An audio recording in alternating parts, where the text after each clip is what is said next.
காலையில் ஓதும் துவா.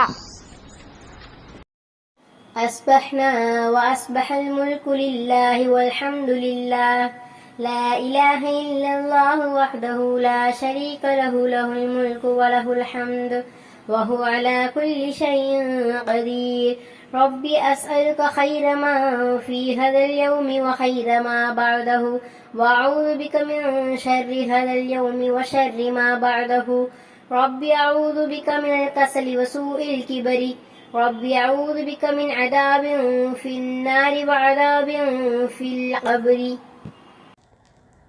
மாலையில் ஓதும் துவா.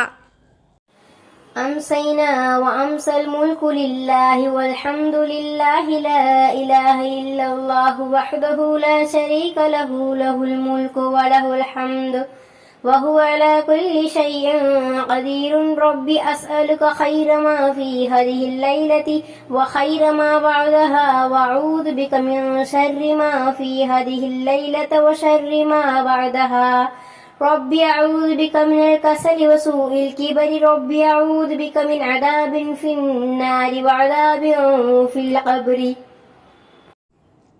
நாங்கள் மாலை பொழுதை அடைந்து விட்டோம். மாலை நேரத்து ஆட்சி அல்லாஹுக்கே உரியது. அல்லாஹுக்கே புகழனைத்தும். வணக்கத்திற்குரியவன் அல்லாஹ்வை தவிர யாரும் இல்லை. அவன் தனித்தவன், அவனுக்கு நிகரானவன் யாரும் இல்லை. அவனுக்கே ஆட்சி, புகழும் அவனுக்கே. அவன் அனைத்து பொருட்களின் மீதும் ஆற்றலுடையவன். இறைவா, இந்த இரவின் நன்மையையும் அதன் பின்னர் வரும் நன்மையையும் உன்னிடம் வேண்டுகிறேன். இந்த இரவின் தீங்கை விட்டும் அதன் பின்னர் வரும் தீங்கை விட்டும் உன்னிடம் பாதுகாப்பு தேடுகிறேன்.